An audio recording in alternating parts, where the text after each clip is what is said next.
Hi friends, hello. మేము వారణాసికి బయలుదేరాం విశాఖపట్నం నుంచి. కానీ వీడియో మాత్రం రాయగడ నుంచే తీస్తున్నాను ఫ్రెండ్స్. ఎందుకంటే విశాఖపట్నంలోని జర్నీ చేసేటప్పుడు కొంచెం అలసిపోయింది కాబట్టి వీడియో తీయలేదు. ఇప్పుడు మేము ఆ రాయగడ నుంచి బయలుదేరేటప్పుడు మంచిగా వర్షం పడుతుంది. చూడండి ఎంత నీట్గా ఉందో క్లైమేట్, పచ్చని చెట్లు, ఎర్రని బట్టలు, మంచి కొండలు ఎంత నీట్గా కనబడుతుందో చూస్తున్నాం ఫ్రెండ్స్. ఆ జర్నీ మొత్తం చాలా బాగుంది. ఈ ఎర్రని దిబ్బలతోటి ఎంత నీట్గా కనబడుతుందో చూస్తున్నారా? చూడండి ఫ్రెండ్స్.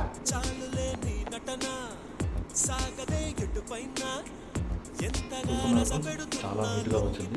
ఎర్రని దిబ్బలు, పచ్చని కొండలు, నీట్గా వర్షంతో చాలా నీట్గా వస్తుంది. ఇప్పుడు మేము వెళ్తున్న ట్రైన్ జర్నీ అనేది చాలా బాగుంటుంది. చూడండి ట్రైన్ టర్నింగ్ ఎంత బాగుందో.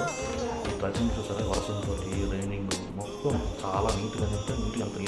అంత నీట్గా ఉంటుంది. క్లైమేట్ కూడా చల్లగా నీట్గా వర్షం. రాయగడ దాటాము, వర్షం అనేది ఆగిపోయింది ఫ్రెండ్స్. రాయగడ ఉన్నంతసేపు ఒరిస్సా బోర్డర్లో మొత్తం ఒరిస్సా బోర్డర్ అంతా వర్షం పడుతూనే ఉంటుంది.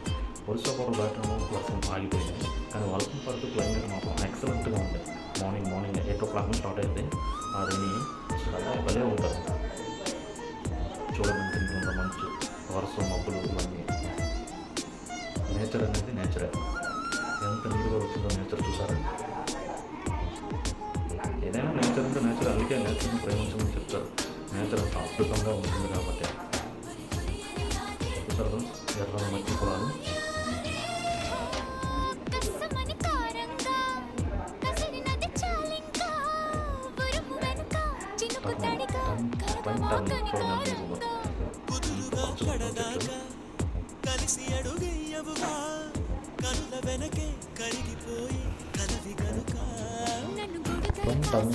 చాలా బాగుంటుంది.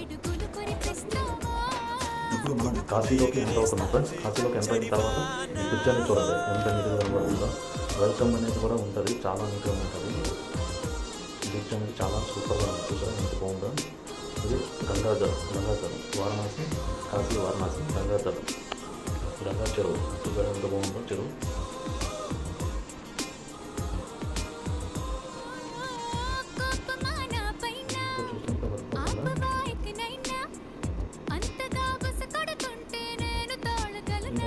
కాశీ ఘాట్ చూసారా ఎంత బాగుంది. ఇప్పుడు మనం ఈ కాశీ ఘాట్లో వెల్కమ్ దండాలు పెడుతున్న స్టాచ్యూస్ ఉన్నాయి. గంగాదేవికి దండం పెడుతున్నట్టు స్టాచ్యూస్ ఉన్నాయి చూసారా. ఇప్పుడు మనం రైల్వే స్టేషన్ వారణాసి రైల్వే స్టేషన్లోకి ఎంటర్ అయిపోయాం. వారణాసి